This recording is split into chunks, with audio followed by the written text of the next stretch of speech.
إن الحمد لله نحمده ونستعينه ونستغفره ونعوذ بالله من شرور أنفسنا وسيئات أعمالنا من يهده الله فلا مضل له ومن يضلل فلا هادي له أشهد أن لا إله إلا الله وحده لا شريك له وأشهد أن محمدا عبده ورسوله يا أيها الذين آمنوا اتقوا الله حق تقاته ولا تموتن إلا وأنتم مسلمون يا أيها الناس اتقوا ربكم الذي خلقكم من نفس واحدة وخلق منها زوجها وبث منهما رجالا كثيرا ونساء واتقوا الله الذي تساءلون به والأرحام إن الله كان عليكم رقيبا يا أيها الذين آمنوا اتقوا الله وقولوا قولا سديدا يصلح لكم أعمالكم ويغفر لكم ذنوبكم ومن يطع الله ورسوله فقد فاز فوزا عظيما أما بعد فإن خير الحديث كتاب الله وخير الهدي هدي محمد صلى الله عليه وسلم وشر الأمور محدثاتها وكل محدثة بدعة وكل بدعة ضلالة وكل ضلالة في النار.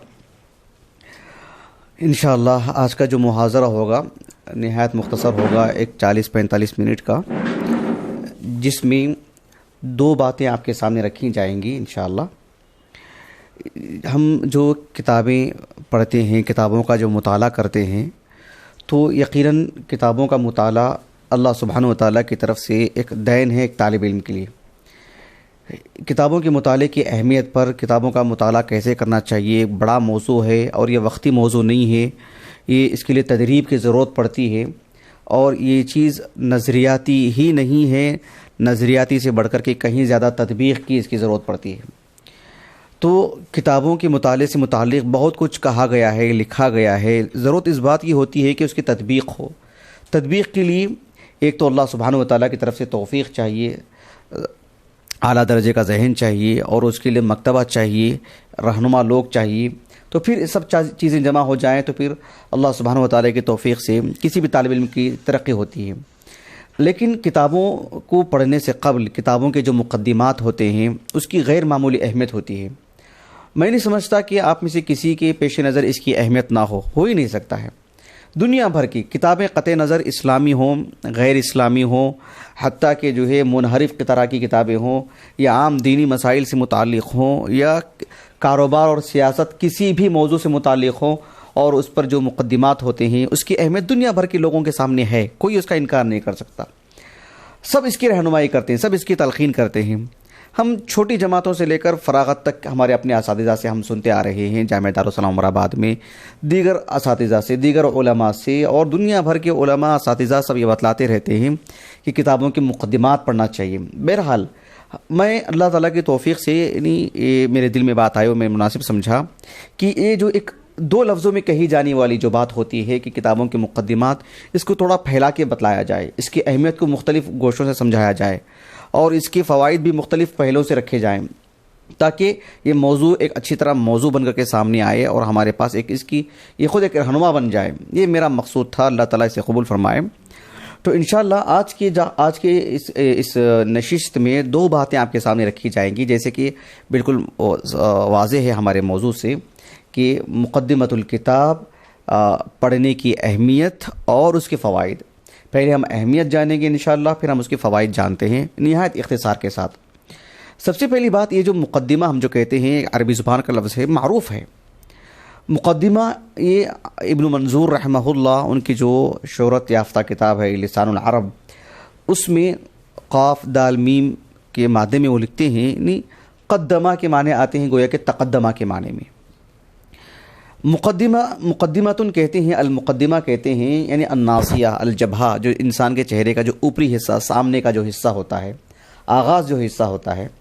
اس کو عربی زبان میں وجہ بھی اسی لیے کہتے ہیں کہ جو ہے یہ انسان کی زندگی کا اوپری حصہ ہے. جیسے وجہ النہار کہتے ہیں، قرآن مجید میں ہے نا وجہ النہار، سورہ آل عمران میں. مطلب یہ ہے کہ دن کا اوپری حصہ، بالکل آغاز.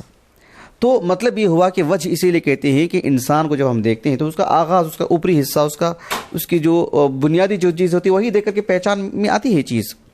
تو مقدمتن کہتے ہیں الناصیہ کو، الجبہہ کو. پھر ابن منظور کہتے ہیں رحمہ اللہ وقد استعیر لکل شیء، پھر ہر چیز پر جو ہے اس کا اطلاق ہونے لگا، جو بھی آغاز کے طور پر چیز بیان کی جاتی ہے. مقدمۃ الکتاب کہتے ہیں، مقدمۃ الکلام کہتے ہیں، مقدمۃ الجیش کہتے ہیں. جیش کا جو اس آگے کا جو ہوتا ہے مقدمہ وغیرہ جو ہے. تو پھر اسی معنی میں جو بھی چیز جو ہے آغاز میں جو ہوتی ہے، اس کی اہمیت پر دلالت کرنے والی کئی باتیں ہیں اگر آپ جانیں گے. ہم جو مقدمۃ الکتاب جو کہتے ہیں یہ پڑھنا ہمارے لیے نہایت ضروری ہے، اس کے بغیر چارہ نہیں ہے۔ اس کے بغیر آپ اصل کتاب کی طرف جائیں گے تو پھر کئی جگہوں پر نقصان ہم ہی کو ہوگا، کئی ناحیوں سے۔ آگے میں بتلاؤں گا آپ کو کہ اس کے جو فوائد ہیں ان میں سے ایک یہ بھی ہوگا کہ ہم اس کو نہیں پڑھیں گے کتنے فوائد سے محروم ہو جائیں گے، آپ کو اندازہ ہو جائے گا۔ تو کتابوں کے جو مقدمات ہوتے ہیں اس کو پڑھنے کی جو اہمیت یہی ہے کہ کتابوں کا جو مقدمہ ہوتا ہے اسے کہتے ہیں یعنی بوابۃ الکتاب، یعنی بواب ہے یہ، یعنی باب الکتاب ہے یہ، اسی سے داخل ہو سکتے ہیں آپ۔ چھت میں سے تھوڑی نہ کوئی داخل ہوگا اوپر سے پھلانگ لگا کر کے، یا پیچھے سے کوئی داخل ہوگا نہیں۔ جو دروازہ بنایا گیا جہاں سے آنا ہے وہیں سے آنا ہے، اس کو مفتاح الکتاب کہتے ہیں۔ ایک شخص کے پاس مفتاح نہیں ہے، چابی نہیں ہے، کھول کر کے نہیں آئے گا، توڑ کر کے آئے گا، کسی اور جگہ سے آئے گا وہ، یا اور بات ہے کہ آ جائے گا، کچھ فائدہ ہو جائے گا، لیکن ایک شرافت کے ساتھ، ایک اصول اور ضابطے کے ساتھ جو آنے کی جو بات ہے وہ تو نہیں ہو پائے گی۔ بلکہ بہت پہلے کی بات ہے، اب مجھے یاد نہیں رہا کہ جو ہے مطلب بہت ممکن ہے نیٹ میں کہیں مل جائے گا آپ کو یہ جملے کے طور پر بہت مشہور ہے یہ، یعنی کہتے ہیں کہ جو ہے یہ جو مقدمۃ الکتاب جو ہوتا ہے، جیسے ایک دو لوگوں کے درمیان ایک معاہدہ ہوتا ہے نا، دیکھیے میں اور آپ ایک سال مل کر کے رہیں گے، یہ ہمارا معاہدہ ہے۔ ایک آدمی ایک ملک میں رہتا ہے اور ایک ملکی ہونے کے اعتبار سے، اس کا باشندہ ہونے کے اعتبار سے اس ملک کا اس کا ایک معاہدہ ہوتا ہے۔ ایک شخص ایک کمپنی سے جڑتا ہے، اس کا ایک معاہدہ ہوتا ہے، وہ معاہدہ اس وقت ہوتا ہے جب تک وہاں سے جڑا ہوا رہتا ہے۔ ایک شخص ادارے سے جڑا ہوا رہتا ہے تو اس کا ایک معاہدہ رہتا ہے۔ تو بعض ادبا کا یہ کہنا ہے کہ جو ہے کتابوں کے جو مقدمات ہوتے ہیں، مقدمات گویا کہ باحث جو اصل جو کتاب لکھنے والا ہوتا ہے، مؤلف جو ہوتا ہے، مؤلف اور اس کتاب کو پڑھنے والا جو قاری ہوتا ہے، ان دونوں کے درمیان گویا کہ مقدمہ ایک عقد شرعی، ایک شرعی عقد، ایک شرعی معاہدہ ہوتا ہے کہ وہ ایک گویا کہ مقدمہ پڑھنے کے بعد پوری کتاب میں وہ کنگال سکتا ہے کہ آپ نے ہم سے جو معاہدے کیے تھے کہ آپ یہ بیان کریں گے، یہ آپ کے شروط ہیں، آپ اس کا اہتمام کریں گے، آپ کے ساتھ یہ چیزیں تھیں، کہاں ہیں وہ کتاب میں ہے؟ تو ہم کو دیکھنا چاہیے، ہم کو دکھانا چاہیے، ہم کو ہونی چاہیے۔ تو گویا کہ مقدمہ ایک معاہدہ ہوتا ہے، ہم اس معاہدے کے بغیر کسی طور پر بھی نہ ہم اعتراض کر سکتے ہیں، نہ استدراک کر سکتے ہیں، نہ ان پر کسی طرح کا کوئی بات کہہ سکتے ہیں، کسی طرح کی کوئی چیز نہیں۔ اور صحیح معنوں میں ہم ان کے جذبات سے استفادہ بھی نہیں کر سکتے، ان کے جذبات کو سمجھ بھی نہیں سکتے۔ گویا کہ یہ ایک طرح کا معاہدہ ہوتا ہے، کتنی بڑی بات ہے۔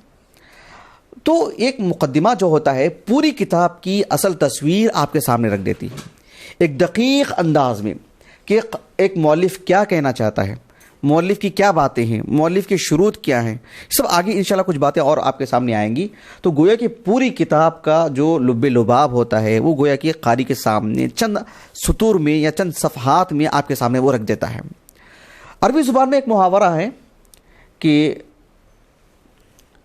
آپ نے بھی سنا ہوگا، اور یہ بہت ہی یعنی زبان زد ہے یہ ایک محاورے کے طور پر، کہ فی الخزایا خبایا، سنا ہوگا آپ نے، فی الخزایا فی الزوایا خبایا، فی الزوایا خبایا، یعنی زوایا کہتے ہیں جو ردی جو چیزیں ہوتی ہیں، جو جس پر ایک انسان جو ہے توجہ نہیں دیتا ہے، چھوڑ دیتا ہے، الزوایا کہتے ہیں کہ خبایا کہتے ہیں مطلب یعنی اللؤلؤ والمکنون، نادر چیزیں۔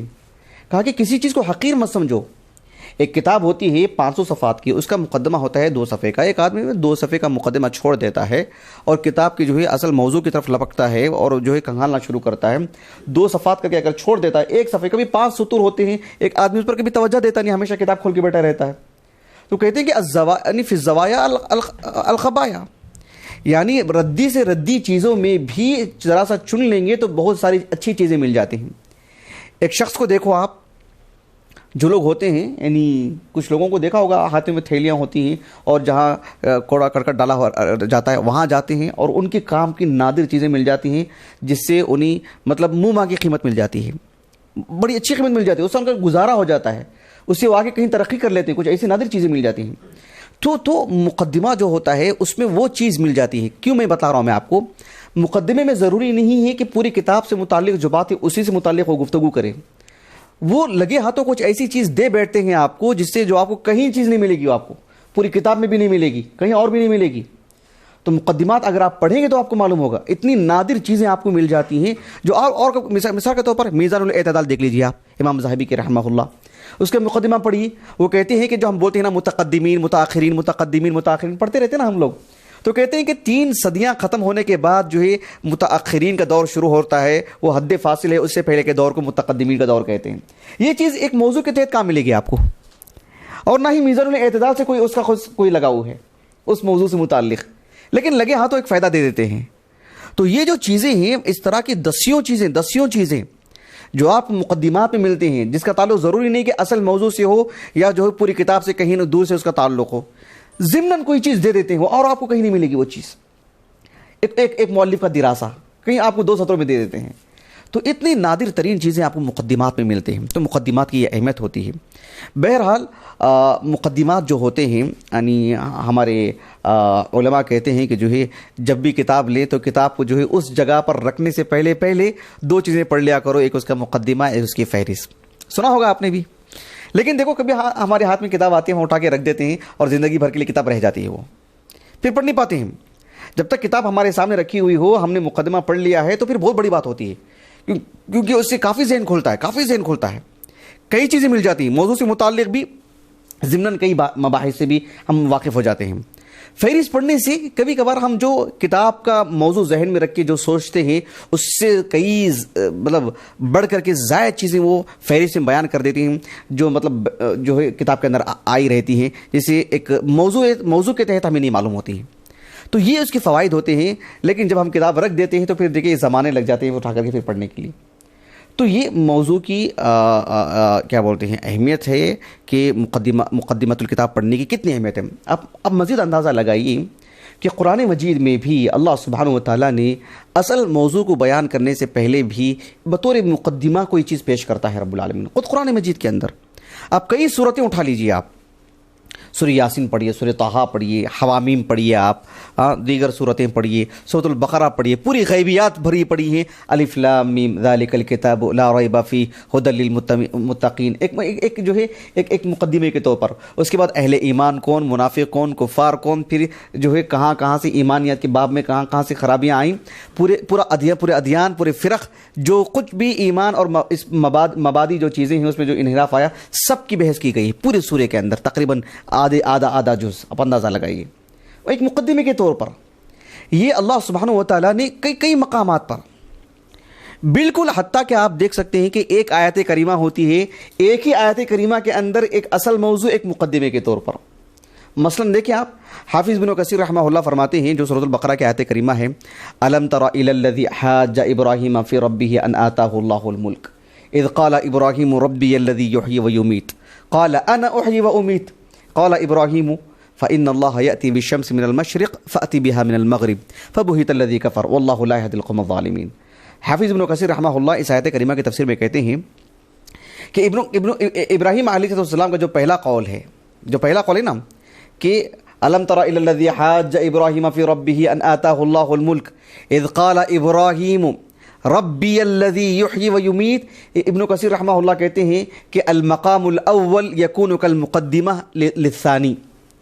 ابن کثیر رحمہ اللہ کہتے ہیں کہ ابراہیم علیہ السلام نے جو کہا نا ربی الذی یحیی ویمیت، وہ اصل موضوع نہیں تھا آپ کا، ایک مقدمہ تھا، وہ اس کے رد کے لیے، لبیان بطلان ما ادعاہ نمرود کی بات کو رد کرنے کے لیے۔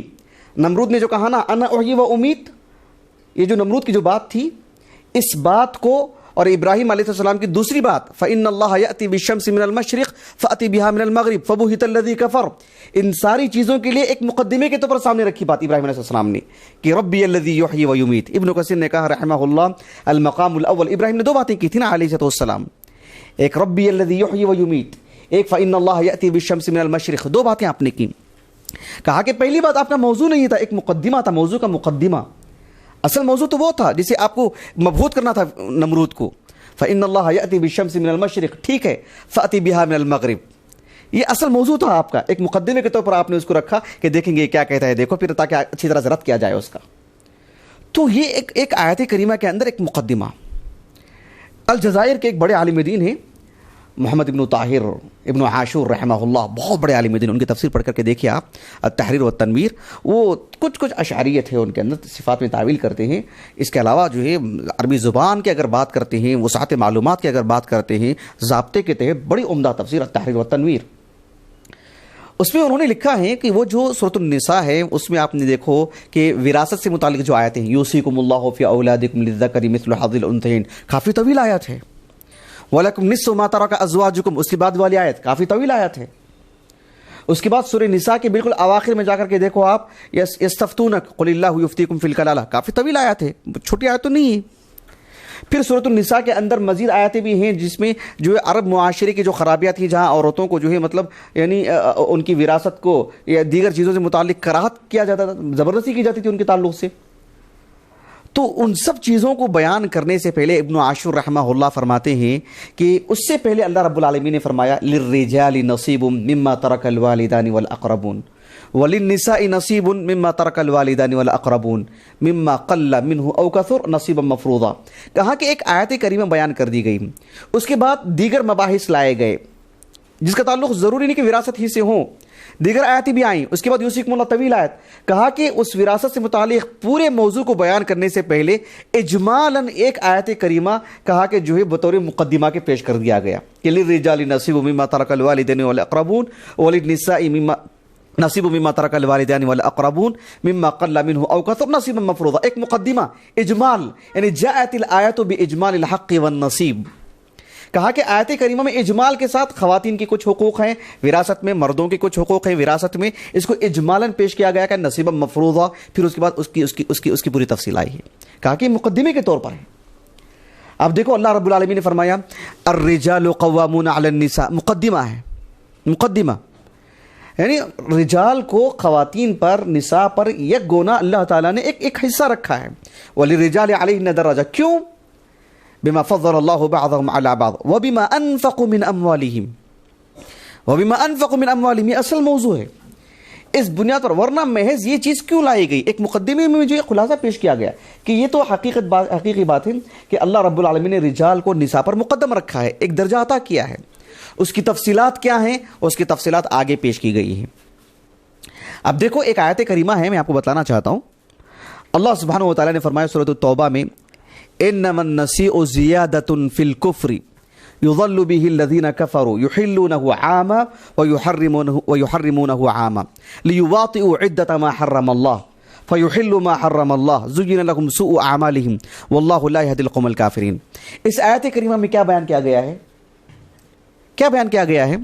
یعنی کفار جو حرمت والے مہینوں کو بطور قتال کے طور پر اس میں جو ہے لڑائی لڑ لیا کرتے تھے، کبھی سفر کو محرم کا مہینہ قرار دیتے تھے، کبھی محرم کو سفر کا مہینہ قرار دیتے تھے. ٹھیک ہے، اللہ تعالیٰ نے کیا فرمایا؟ انما النسیء زیادہ، ان کے اس فعل کو ایک غلط فعل قرار دیا، ایک جرم قرار دیا، ایک اسم قرار دیا.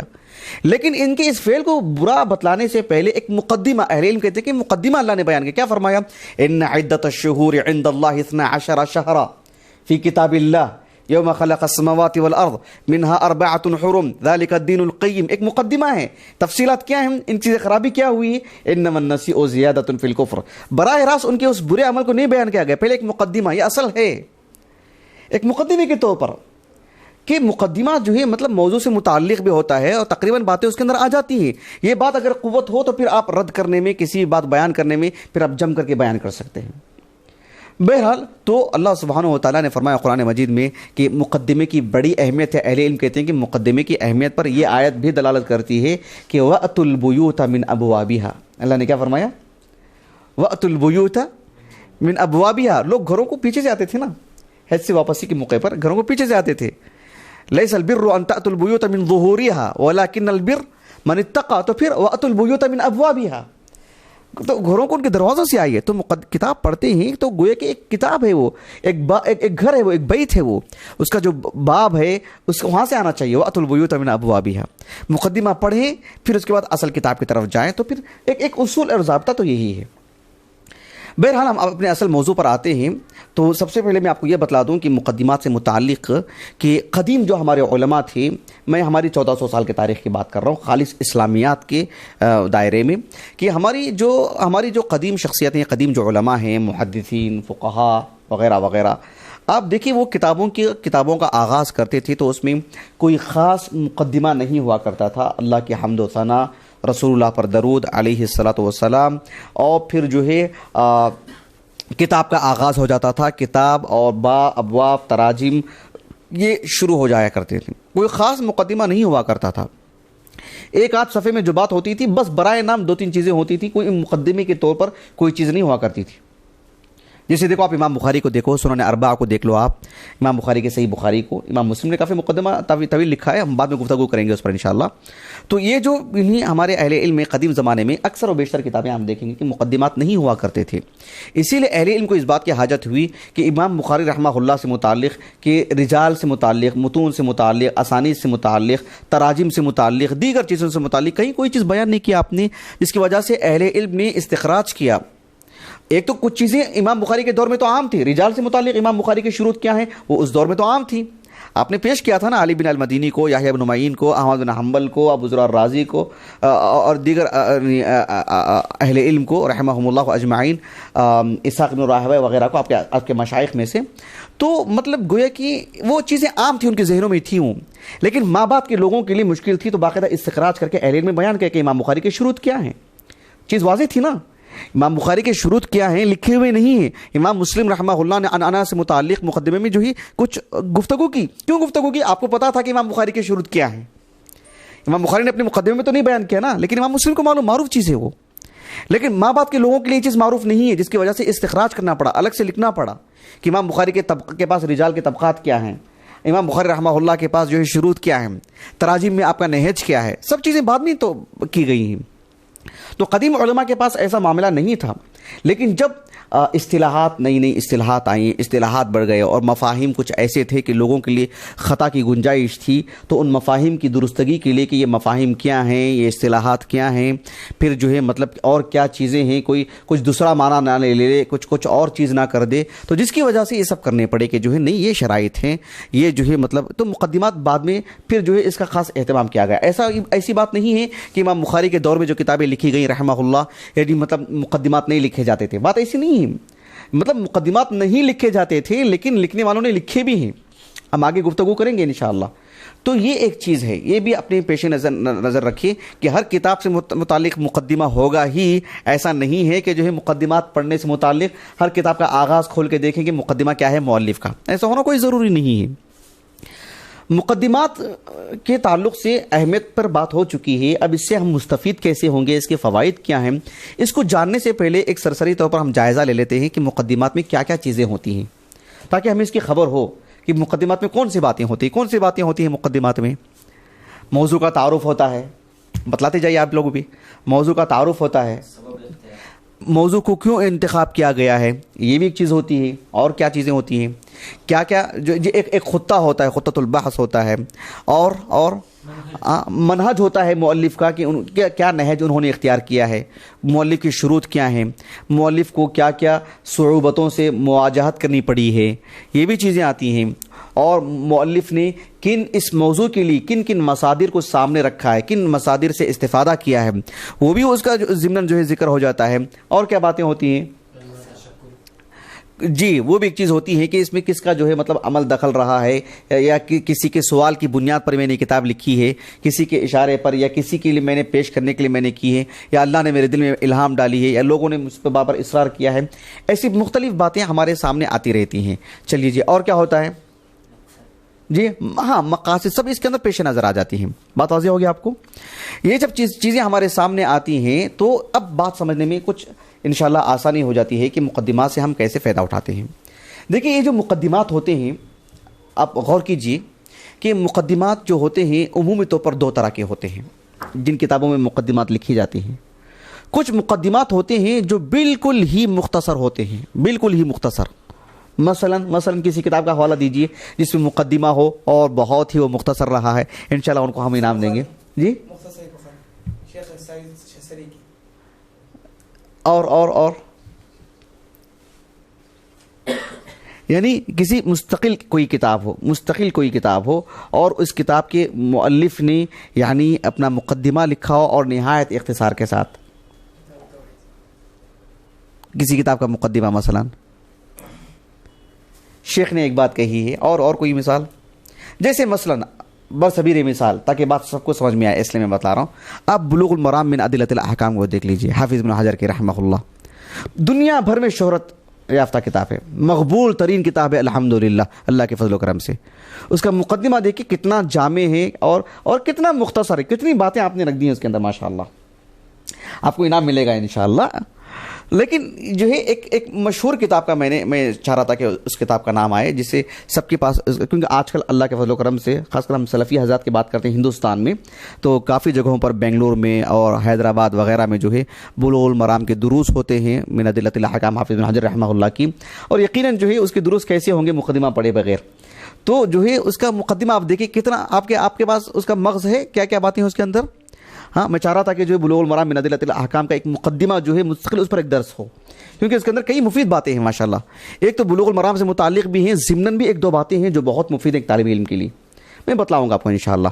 تو ایک تو وہ چیز ہے جو مختصر ہے، اور اکثر ایسا ہی ہوتا ہے، لیکن کچھ مقدمات ہوتے ہیں جو بہت طویل ہوتے ہیں۔ ہوتا کیا ہے، میں کیوں بتلا رہا ہوں آپ کو یہ بات، کہ ہم کبھی ایک طالب علم دیکھتا ہے کہ ایک کتاب ہے جو 8 جلدوں والی کتاب ہے، اس کا مقدمہ خود ایک مجلد ہے، یعنی 700-800 صفحے کا مقدمہ ہوتا ہے، 500 صفحے کا مقدمہ، 300 صفحے کا مقدمہ، معمولی بات نہیں ہے۔ یعنی کبھی کبھار تو ایک طالب علم کی ہمت، دیکھیے ہم جس زمانے میں جی رہے ہیں، نسأل اللہ العافیۃ والسلامہ، اللہ ہماری حفاظت فرمائے، ایک 50 صفحے کی کتاب پڑھنے کے لیے کبھی ایک طالب علم جی چراتا ہے، عمومی بات میں بتلا رہا ہوں میں آپ کو۔ یعنی اتنی ہمتیں کم ہو چکی ہیں، جبکہ قدیم زمانے میں ایسی کوئی بات نہیں تھی، اللہ نے ان کے اندر ہمتیں میں بڑی عالی رکھا تھا۔ تو یہ مجھے یاد آ رہا ہے کہ یعنی واٹس ایپ پر چیز آئی تھی، وہ یعنی مستقل طور پر کسی کتاب کے حوالے سے میں نے نہیں پڑھا تھا، کہ شیخ صالح بن عبدالعزیز آل الشیخ جو ہے، شیخ عبدالعزیز بن صالح آل الشیخ جو نابینا ہے مفتی اعظم، تو انہوں نے کہا تھا کہ جو ہمارے جو استاذ ہیں، کیا نام ان کا، محمد قطب رحمہ اللہ، ان سے ہم نے پوچھا کہ جو ہے کیا مطالعہ کرنا چاہیے، کہا کہ جو لسان العرب پڑھیے، تو کہا کہ اتنی بڑی کتاب لسان العرب ہم کیسے پڑھیں گے، پھر کہا کہ پھر مت پوچھیے ہم سے، آپ کے اندر اتنی ہمت نہیں تو چھوڑ دیجیے۔ یعنی ہم لوگوں جب اس طرح کی باتیں سنتے ہیں تو بڑی عجیب بات معلوم ہوتی ہے، بہت غرابت معلوم ہوتی ہے اس کے اندر، یعنی مطلب اتنا ان کے پاس معاملہ ہے کیا، اللہ اکبر ماشاء اللہ، اتنی ہمتیں ان کے اندر تھیں۔ تو میں کیوں کہنا چاہ رہا ہوں یہ بات، کہ کچھ کتابیں ایسی ہیں جن کی مقدمات اتنی مفصل ہیں کہ ایک عام کتاب سے بھی اس کی ضخامت بڑھ جاتی ہے، ایک عام کتاب سے بڑھ کر کے بھی اس کی ضخامت ہو جاتی ہے۔ طالب علم جلدی پریشان ہو جاتا ہے، ہمت ہار جاتا ہے۔ ایک طالب علم جب اس کا مقدمہ نہیں پڑھ سکتا ہے تو پھر وہ 8 جلدوں والی کتاب کیسے پڑھے گا؟ جب اس کے اندر اتنی ہمت نہیں ہے تو پھر کرے گا کیا ہو؟ یہ سب نہیں ہونے والی بات ہے، کیونکہ جو مفصل مقدمات ہوتے ہیں وہ اپنے آپ میں گویا کہ ایک مؤلف ہیں، وہ خود ایک کتاب ہے، وہ خود اپنے اندر اتنی معلومات رکھی رہتی ہیں ماشاء اللہ۔ مثلا دیکھو آپ، اگر ہم اس کی جر و تعدیل اگر ہم بات کرتے ہیں رجال وغیرہ سے متعلق، اسانید سے متعلق، آپ دیکھیے امام مسلم رحمہ اللہ کا المقدمہ کافی طویل مقدمہ ہے، آپ وہ مقدمہ پڑھ کر کے دیکھیے، اس کا تعلق صرف امام مسلم رحمہ اللہ کے الصحیح سے نہیں ہے، اس کا تعلق گویا کہ الصحیح سے متعلق جو کتابیں ہیں، چاہے وہ صحیح بخاری ہو، چاہے صحیح مسلم ہو، چاہے دیگر حدیث کی کتابیں ہوں، بحیثیت ایک صحیح حدیث کے لیے جو چیزیں ہوتی ہیں، یا سمجھ لیجئے کہ حدیث کے صحت و ذوق سے متعلق، اسانید کی اہمیت سے متعلق، رجال سے متعلق اہل علم کا جو انتقاء رہا ہے، کیسے انہوں نے انتخاب کیا رجال سے متعلق، اور جو جس پر کلام کیا جاتا ہے اس پر گفتگو جو آپ نے کی ہے، گویا کہ آپ کو پورے علوم و حدیث کا دراسہ ہو جاتا ہے اس پہ۔ لیکن عمومی طور پر ہم دیکھتے ہیں کہ جو اس کی ہمت نہیں کر پاتے ہیں، ایک تو بحث دقیق ہے، ظاہری اعتبار سے ایک خشک موضوع ہے، لیکن ایک حدیث کا طالب علم کم از کم اس کو نہیں پڑھتا ہے، علوم شرعیہ کا متخصص اگر اس کی طرف نظر نہیں ڈالتا ہے تو کئی طرح کے علوم سے محروم ہو جاتا ہے وہ۔ لیکن دیکھیں آپ، کافی طویل مقدمہ، ابن ابی حاتم الرازی رحمہ اللہ کی کتاب الجرح والتعدیل ہے، آپ اس کا مقدمہ پڑھ کے دیکھیں، اتنا ضخیم مقدمہ ہے اس کا ماشاءاللہ۔ آپ دیکھو مطلب یعنی آپ نے اہل علم کے حالات، پھر جو ہے رجال کی اہمیت پر اور اس سے متعلقات اتنے مباحث آپ نے ضم کر دیے ہیں اس میں کہ وہ مستقل اپنے آپ میں ایک موضوع، اس سے بے نیاز نہیں برت سکتے۔ کتاب الجرح والتعدیل ایک الگ موضوع کی کتاب ہے، لیکن میں مقدمے کی بات کر رہا ہوں، مقدمہ جو ہے مطلب ماشاءاللہ کئی علوم سے جو ہے پر ہے، وہ رجال سے متعلق، اسانید سے متعلق، اہل علم کے مراتب سے متعلق، ان کی شہرت اور ان کی قربانیوں سے متعلق، اور پھر جو ہے یعنی وہ جو ان کی علم کو پڑھانے اور جو ہے حدیث نبوی کے تحفظ کے لیے ان کی جو کوشش سب جمع ہو گئی اس کے اندر، ایک عجیب مقدمہ ماشاءاللہ، اس سے آپ بے نیازی نہیں برت سکتے۔ آپ دیکھو ابن عدی رحمہ اللہ کی یہ جو الکامل لے کر آئے نا آپ، الکامل فی ضعفاء الرجال، اب اس کا مقدمہ پڑھ کے دیکھیں، کافی طویل مقدمہ ہے، اور اس کے اندر جو ہے مطلب ایک فصول کے تحت جو ہے انہوں نے مقدمات باندھے ہیں بہت دلچسپ. آپ کو وہ پورے ضعفاء سے متعلق، رجال سے متعلق، اسانید پہ جو گفتگو کرتے ہیں، ان سب سے متعلق آپ کو اتنے اصول مل جاتے ہیں جو صرف ایک کتاب سے جڑی ہوئی چیز ایک ربط آپ کو پیدا کراتی. صرف اتنا ہی نہیں بلکہ اس سے متعلقہ جتنے بھی چیزیں ہیں سب کے تعلق سے ایک دائرہ لگا ہوا ہے. اس سے اتنی مفید چیزیں ہوتی ہیں، اس سے بے نیازی نہیں برتی جا سکتی. آپ مولانا عبد الرحمن مبارک پوری رحمہ اللہ کی کتاب جو تحفۃ الحفظی ہے، اس کی پہلی جو مقدمہ وہ پڑھ کے دیکھیں، وہ اپنے آپ میں ایک مستقل ایک مؤلف، ایک تالیف. ایک طالب علم ایک بڑا مقدمہ ہے بلکہ چھوڑ دے گا کیا؟ ایک ضخیم مقدمہ ہے بلکہ چھوڑ دے گا کیا؟ اتنا مفصل ہرگز نہیں. دیکھیں ہم کیا کرتے ہیں، ایک محاضرہ سننے کے حد تک بہت اچھی بات ہے یہ، لیکن جب کتاب کھولنے کی بات آتی ہے تو ہمت جواب دے جاتی ہے. اللہ سے توفیق مانگنا چاہیے، ثبات قدمی مانگنی چاہیے. تو یہ سب مقدمات ایسی ہیں جو اپنے آپ میں بہت ضخیم مقدمات اور بہت ہی جو ہے مطلب کام کی چیزیں اس کے اندر ہوتی ہیں. اس طرح کی مقدمات سے ہم کبھی بھی نہ مطلب پہلو تک ہی برت سکتے ہیں، اور نہ ہی بے نیازی، تو بہت دور کی بات. ایک طالب علم سے ایسی توقع نہیں ہونی چاہیے. آپ دیکھو الزمخشری کی المفصل ہے، المکتبۃ شاملہ میں موجود ہے، کافی طویل مقدمہ اس کا. تاج العروض جانتے ہیں آپ، مرتضیٰ الزبیدی کی. اصل تو واسط کے تھے وہ، عراق کے، بعد میں بول رہا ہوں، ہندوستان ان کا جو ہے ہندوستان میں ولادت ہوئی، بعد میں مصر وغیرہ میں تھے. زبید یمن کے ہیں، وہ یمن میں نشو و نما پائے، مصر میں تھے. دنیا بھر کی قداور شخصیت مرتضیٰ الزبیدی، جنہوں نے جو ہے القاموس پر شرح لکھی، تاج العروض 10 جلدوں پر. اس کا جو مقدمہ پڑھ کے دیکھیں، عربی زبان سے متعلق آپ کو اتنی نادر معلومات ملیں گے آپ کو. جو تاج العروض ایک جو ہے ایک معجم ہے، اس صرف ایک معجم سے متعلق نہیں، معاجم عربی زبان اللغہ العربیہ کی پوری وسعت کے ساتھ آپ کو معلومات دیتے ہیں. اس سے بے نیازی نہیں برتی جا سکتی. صرف اگر آپ اس کی فہرست پڑھیں گے تو لگے گا کہ مستقل ایک مؤلف ہے، وہ مستقل ایک تالیف ہے وہ. لیکن اتنی ساری چیزیں کہاں سے ملیں گی آپ کو؟ آپ حاجی خلیفہ کی کشف الظنون اٹھا کے دیکھیں. آپ کشف الظنون کس موضوع سے متعلق ہے؟ آپ نے فنون سے متعلق کتابیں ایک جا کی ہیں. آپ نے تقریباً 15,000 کتابوں کو انہوں نے جمع کیا اس دور میں. عربی کے اکثر ہیں، کچھ کرد زبان کی بھی ہیں، کچھ فارسی زبان کی بھی ہیں، کرد بول رہا ہوں، ترکی زبان کی. لیکن آپ اس کا مقدمہ پڑھ کے دیکھیں، علم کی اہمیت، علماء کے مراتب کن سے استفادہ کرنا چاہیے. پھر اس سے متعلق ضمن اتنے مباحث لا لیے ہیں جو براہ راست کشف الظنون سے اس کا تعلق نہیں ہے، لیکن کشف الظنون ہے ہی کتابوں سے متعلق. تو کتابوں سے متعلق جتنی چیزیں ہو سکتی ہیں اسے آپ نے احاطہ کرنے کی کوشش کی. وہ چیزیں دوسری جگہ نہیں ملیں گی آپ کو. آپ معجم البلدان اٹھا لیجیے، اس میں آغاز صرف اس کا نہیں ہوا کہ جو ہے وہ یہ ہو جائے، شہروں کی سے متعلق معلومات دے دی جائے. اس کا جو مقدمہ انہوں نے لکھا ہے وہ ایک عجیب مقدمہ. انہوں نے مطلب زمینوں سے متعلق، پہاڑوں سے متعلق، جغرافیہ سے متعلق وہ نادر معلومات دی ہیں، کہیں اور ملنی مشکل ہیں آپ کو. دیکھیں بہت جلد ہم ہمت ہار جاتے ہیں مقدمات کو ہی، اگر ہم جو ہے اس کی تفصیلات کو دیکھ کر کے. ہمارے قدیم زمانے میں علماء کا یہ حال تھا کہ وہ بہت حریص ہوا کرتے تھے. وہ چاہتے تھے کہ جہاں تک ہو سکے سب چیزیں دے کے چلے جائیں، پھیلا کر کے دیں. ایک چیز کو سمجھانے کے لیے 10 مثالیں ہو سکتی ہیں تو 10 مثالیں بھی دیں. اب ابن تیمیہ کو پڑھ کر کے دیکھو آپ رحمہ اللہ، آپ کا ایک انداز ہے. آپ کا انداز اگر کسی کو سوٹ کر جائے ماشاءاللہ باذن اللہ تعالی، تو وہ ایک موضوع کے تحت 10 موضوع کا بھی احاطہ کر لے گا. وہ اگر کوئی چڑ جائے گا کہ اتنا مفصل ایک چیز کے لیے اتنی چیزیں، تو پھر وہ بہرحال ایک طرح سے جو ہے کئی طرح کے علوم سے یہ ہو جائے گا. آپ تفسیر طبری کو دیکھو، آپ اس کا مقدمہ پڑھ کر کے دیکھیں، بہت زیادہ بھی پھیلا ہوا نہیں ہے لیکن ہے کافی طویل ہے. آپ دیکھو تفسیر کن سے لی جانی چاہیے، تفسیر کے اصول و ضوابط کیا ہیں، پھر جو ہے مفسرین میں سے کون کیسے ہیں، کیا کچھ ہے کیسے. آپ نے کچھ ایسی چیزیں لکھی ہیں جو بہت کم ہی آپ کو ملیں گی، اور پھر اس کی تطبیق آپ کو نظر آئے گی. اور کبھی کبھار تو کتاب میں آپ ڈھونڈیں گے تو نہیں ملے گی، وہ استخراج کریں گے تو نہیں ملے گی جو مقدمے میں آپ لکھ دیتے ہیں. اور آپ نے ایک رونا رویا ہے امام طبری رحمہ اللہ نے کہ وہ بہت مفصل لکھنا چاہ رہے تھے. تلامذہ نے کہا کہ نہیں، اتنا کون پڑھے گا، اتنا کیا ہوگا بولنے سے اتنی ہوئی کتاب وہ 14 جلدوں میں. یہ جو معجم البلدان کا بھی جو میں نے حوالہ دیا تھا، آپ اس کا مقدمہ پڑھ کر کے دیکھیں.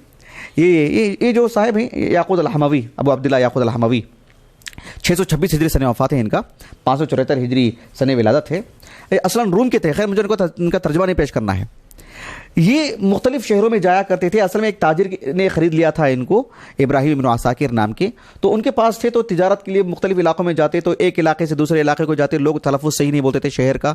مطلب بنگلور کا ہے تو کوئی بنگلور بولتا تھا، لیکن ہو سکتا ہے کوئی اور علاقہ ہو جس یہاں کے لوگ وہاں اس علاقے کا تلفظ اچھا نہیں ادا کرتے ہوں. تو انہوں نے دیکھا کہ مسلم دنیا جتنی بھی پھیلی ہوئی ہے سب کی جو ہے اچھے سے تلفظ کر کے اس شہر کا جغرافیہ وغیرہ، خاص حالات، وہاں کے خاص علماء منصوب جو ہوئے ہیں، اس کو کیسے پڑھا جاتا ہے، اس کو انہوں نے کر دیا. اور انہوں نے اس کے مقدمے میں لکھا ہے کہ جب میں یہ لکھنا چاہ رہا تھا تو ہمارے بعض طلبہ آئے اور آ کر کے بارہا مجھ سے کہتے رہے کہ اس کو مختصر کرو مختصر کرو مختصر کرو. تو کہا کہ ہرگز نہیں. میں نے کہا کہ میں مختصر نہیں کروں گا، میں چاہوں گا کہ اللہ نے جو کچھ دیا سب دے دوں میں. ہاں تمہارے کام کی چیز تم لے کے چلے جاؤ، کسی کے لیے تفسیر ہونا تو وہ اپنے جا کے لے کے جائے. میں دوسروں کے خاطر، تمہارے خاطر دوسروں کو نقصان نہیں کروں گا میں. ایسے مقدمے میں لکھا ہے انہوں نے. سبحان اللہ. تو ہر ایک کا ایک انداز ہوتا ہے. آپ دیکھیے کہ بعض مقدمات تو ایسے ہیں جن کے اندر اتنی قوت ہے کہ وہ مستقل چھپتے ہیں، مستقل تالیف کے طور پر. اتنی معنویت، اتنی گہرائی خود مقدمے کے اندر. آپ تاریخ ابن خلدون کو دیکھ لیجئے، آپ اس کا مقدمہ مستقل استقلالی حیثیت ہو گئی اس کی. آپ مقدمے، بعض لوگ مقدمے ابن خلدون کو یوں سمجھتے ہیں کہ وہ خود ایک مستقل کتاب ہے، کسی کتاب کا ایک مقدمہ نہیں ہے، وہ ایسا سمجھتے ہیں. لیکن اس کی شہرت کی وجہ سے، اس کی مقبولیت کی وجہ سے، اس کی افادیت کی وجہ سے یہ تقریباً وہ اپنے اندر اتنی جو وسعت لے کر آ چکی ہے کہ وہ ایک کتاب بن چکی ہے، وہ مفرد چھپتی ہے.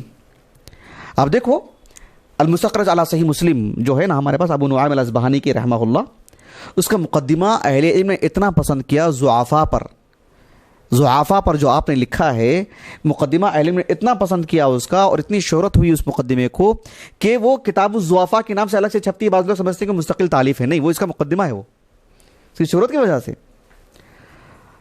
آپ صحیح بخاری کی شرح جو سب سے عظیم شرح مانی جاتی ہے پوری دنیا کے اندر علی الاطلاق، فتح الباری، اس کا مقدمہ دیکھیں حدیث ساری.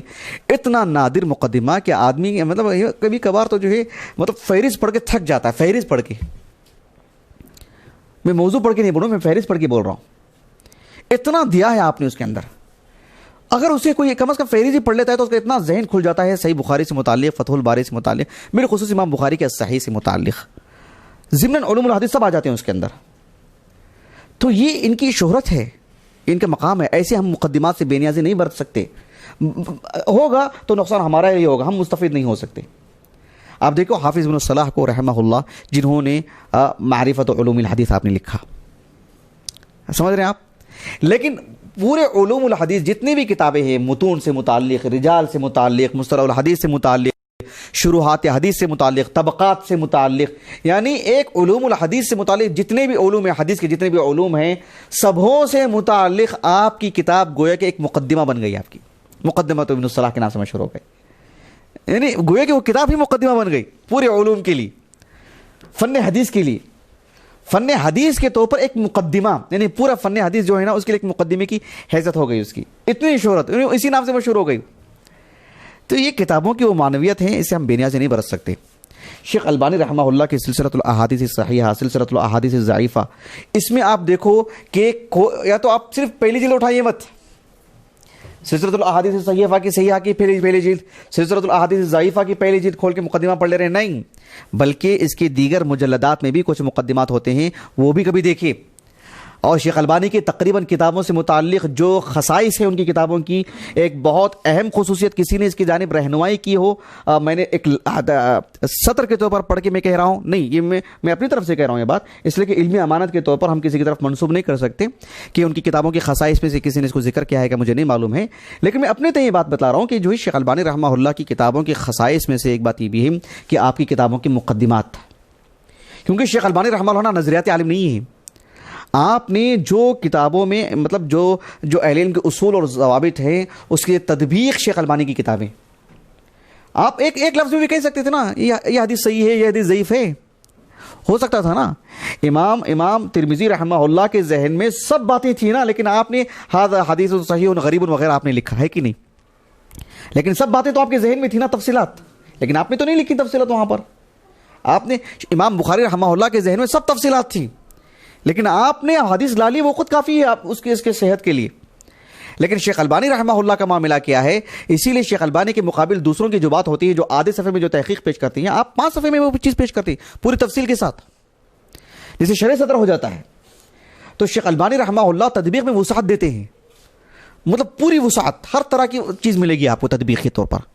شیخ البانی رحمہ اللہ کی کسی بھی کتاب، کسی بھی تالیف، چاہے وہ 1 صفحے کا ہو چاہے وہ 10 صفحے کا ہو، آپ کے جو مقدمات ہوتے ہیں آپ یہ بات نوٹ کر لیں، آپ کی مقدمات سبحان اللہ العظیم کسی بھی فن میں، اگر آپ جو ہے مطلب فقہ سے متعلق دیکھتے ہوں، سیرت سے متعلق لکھتے ہوں، یا جو ہے مطلب عقیدے سے متعلق، میں کیوں بتلا رہا ہوں کہ کہیں آپ صرف علوم الحدیث سے جوڑ نہ دیں آپ کی مقدمات کو۔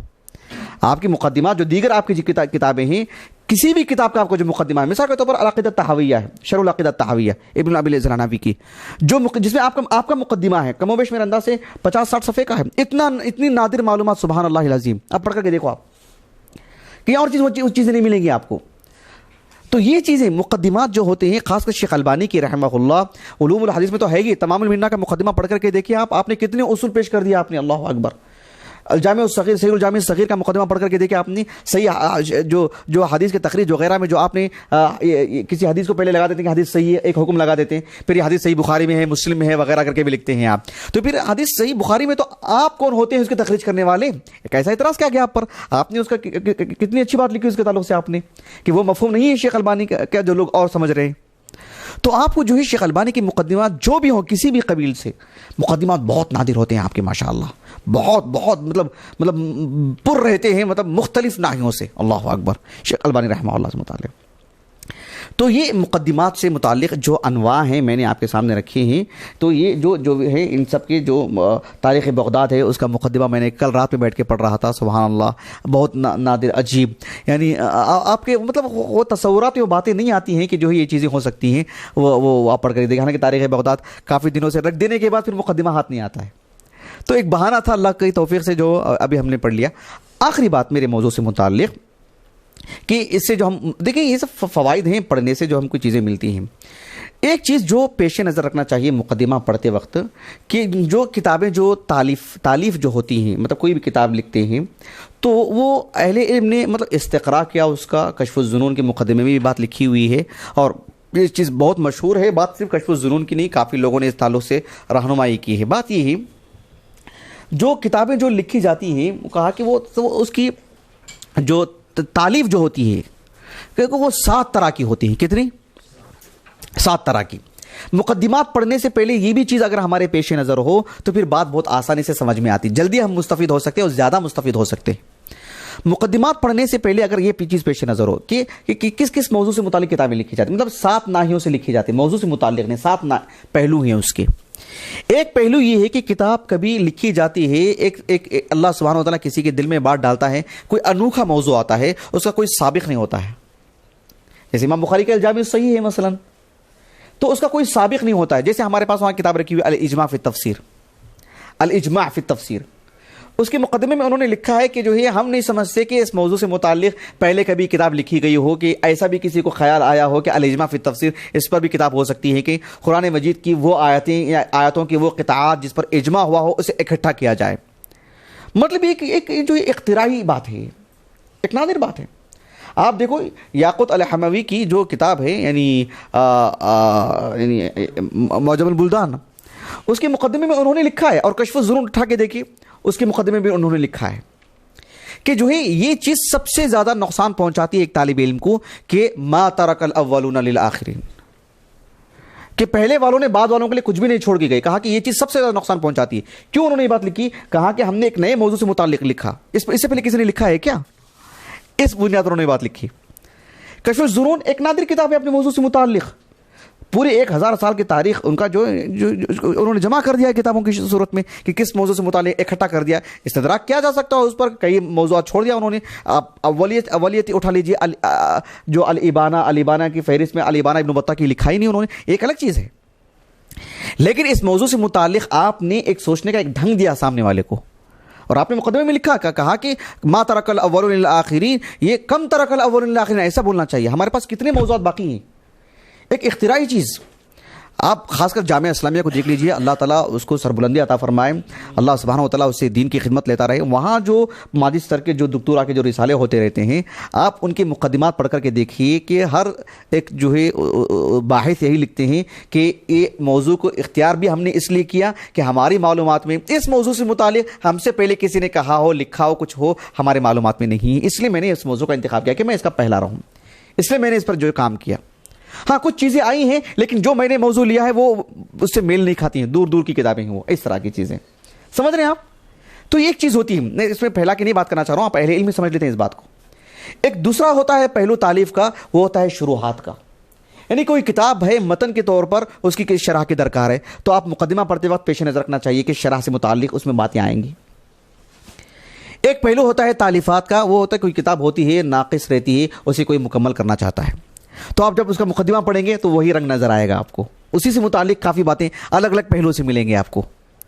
ایک پہلو ہوتا ہے تالیف کا کہ کوئی کتاب ہوتی ہے جس میں کچھ غلطیاں ہو جاتی ہیں، ہو سکتا ہے عقدی غلطیاں یا جو ہے جغرافیہ غلطیاں یا کچھ کسی بھی پہلو، لغوی غلطیاں، کسی بھی پہلو سے کوئی بھی غلطیاں ہوں تو اس کو کوئی بیان کرتے ہوں، تو پھر آپ اس کا مقدمہ پڑھیں گے تو آپ کو اسی قبیل کی دسیوں چیزیں مل جائیں گی آپ کو۔ ایک پہلو ہوتا ہے مقدمہ تالیفات کا کہ جس میں یعنی ایک کتاب ہوتی ہے بہت ہی مفصل ہوتی ہے، اسے وہ مختصر کرتے ہیں، اس کی وہ تلخیص کرتے ہیں۔ جب اس کا مقدمہ پڑھیں گے آپ تو پھر آپ کو تلخیص سے متعلق باتیں مل جائیں گی کہ کون کون تلخیص کرتے تھے، کون کون تلخیص سے مشہور تھے، کون کون سی کتابیں ملخص ہیں، اس میں ایک چیز کا اضافہ ہوا ہے، اس طرح کی چیزیں آپ کو مقدمے میں دسیوں نہیں کئی پہلو مل جائیں گے آپ کو، جس سے کافی ذہن کھلے گا آپ کا۔ اگر آپ عام کتاب کا مقدمہ پڑھ کے جائیں گے تو بہت ممکن ہے ایک طالب علم کے طور پہ یہ چیزیں آپ کے ذہن سے نکل جائیں گی آپ کی، یا ضبط تحریر نہیں لا پائیں گے آپ، یا اسے آپ جمع نہیں کر پائیں گے، لیکن آپ تھوڑی سی چالاکی کا ثبوت دیں گے باذن اللہ تعالی تو آپ بالضبط کئی چیزیں اپ لے لیں گے آپ۔ ایک پہلو ہوتا ہے تالیف کا جس میں یعنی کوئی کتاب ہوتی ہے، کیا کیا باتیں آتی ہیں، شرح کی بات آ گئی، تتیمہ کی بات آ گئی، تلخیص کی بات آ گئی۔ ایک چیز ہوتی ہے جس میں چیزیں ایک موضوع ہوتا ہے جو دسیوں کتابوں میں پھیلی پڑی ہے، اسے بس الجمع الجمع والترتیب مختلف نایوں سے، سیر اعلام النبلاء میں امام ذاہبی کے تفسیروں کو کسی نے جمع کر دیا، الاجماع فی تفسیر جو مختلف نایوں سے اسے کسی نے جمع کر دیا۔ دو جمع المعلومات ایک موضوع سے متعلق، یہ بہت ہی محنت طلب کام ہوتا ہے، یہ بھی کچھ کم کام نہیں ہے۔ آپ دیکھیں گے کہ جو آپ ان کی مقدمات پڑھو تو آپ کو اس قبیل سے متعلق آپ کو ایک دنیا نظر آئے گی جس سے آپ بہت مستفید ہو سکتے ہیں۔ یہ چیز اگر ذہن میں رکھ کے مقدمات پڑھیں گے، آپ شروحات کو پڑھیں گے تو آپ اس جیسی چیزیں ہی ملیں گی آپ کو، متون کی پڑھیں گے اس جیسی ملیں گی آپ کو۔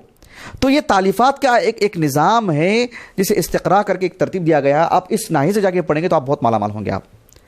آخری بات میرے درس سے متعلق، مطلب اس کا جو تتمہ ہے وہ یہ کہ مقدمات پڑھتے وقت خاص کر اس دور میں، جس دور میں میں اور آپ جی رہے ہیں، اللہ کا بڑا احسان ہے، اللہ کا عظیم احسان ہے، واللہ کہہ رہا ہوں میں آپ کو، مقدمات کی سے جوڑ کے بھی بتلا رہا ہوں میں آپ کو۔ قدیم زمانے میں کئی کتابیں ایسی ہیں جن میں مقدمات ہیں ہی نہیں، کچھ کتابیں ہیں مقدمات ہیں، ٹھیک ہے الحمدللہ، لیکن جس دور میں ہم جی رہے ہیں آپ کو معلوم ہونا چاہیے کہ جب کتاب چھپ کر کے آتی ہے تو اس میں ایک مؤلف کا مقدمہ ہوتا ہے اور ایک محقق کا مقدمہ ہوتا ہے، ناشر کا مقدمہ ہوتا ہے، کسی عالم کی تقریض ہوتی ہے اس میں۔ اگر ہم ان کو پڑھ لیں گے تو ہم کتنے مالا مال ہو جائیں گے۔ تقریض میں ایک بات ہوتی ہے جس سے ایک وزن ملتا ہے کہ جو اس کتاب کے اندر اصل چیز کیا سمجھائی گئی ہے، اس میں مؤلف کون ہے، کس جانب سے محنت کی گئی ہے، اس میں کچھ گڑبڑی ہے، خطا ہے، وہ اس میں لکھ دیں گے۔ مقدمۃ الناشر بتلا دیتے ہیں کہ ہمارے پاس اس قبیل سے اور بھی کافی چیزیں ہم چھاپ چکے ہیں، اسی ضمن میں ہم نے یہ بھی کتاب آپ کی خدمت میں پیش کر رہے ہیں، ہم آپ کے سامنے یہ چیزیں کیے تھے، اب آپ کے سامنے یہ چیزیں، آپ کو کئی محتوا آپ کے سامنے پیش کر دیتے ہیں، کئی باتیں آپ کے سامنے رکھ دیتے ہیں۔ مقدمۃ الناشر 2 صفحوں کے اندر، 1 صفحے کے اندر 5 سطور کے اندر۔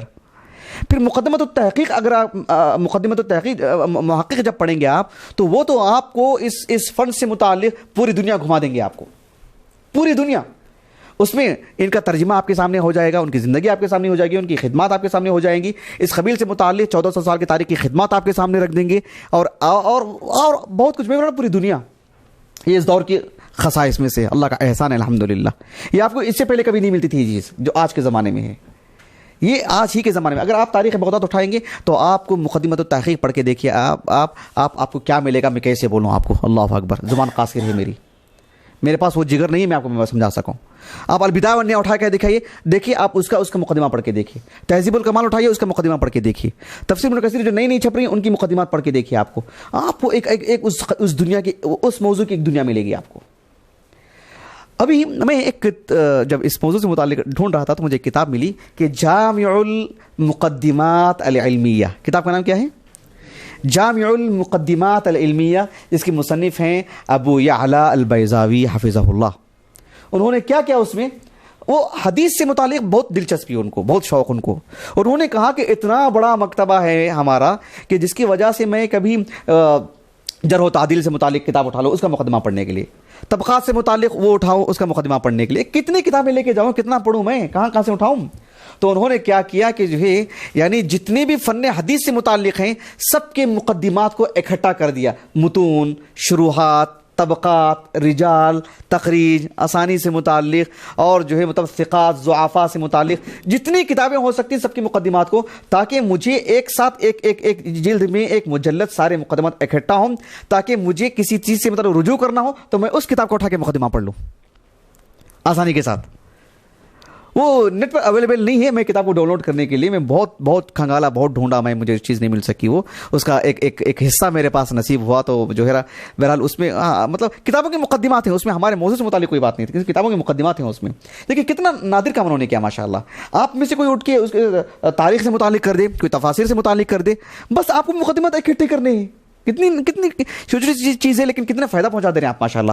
تاریخ سے متعلق جتنے ہمارے وقت میں اس کی مقدمات کو کوئی مطلب اکٹھا کر کے ایک جلد میں بنا دے, ان پورے اس کے متعلق, تفاسیر سے متعلق, عقیدے سے متعلق جتنی کتابیں چھپی ہیں اس کا صرف مقدمہ, مؤلف کا مقدمہ کوئی اٹھا کے مطلب ایک جا کر دے, کتنا اچھا کام ہے ماشاء اللہ.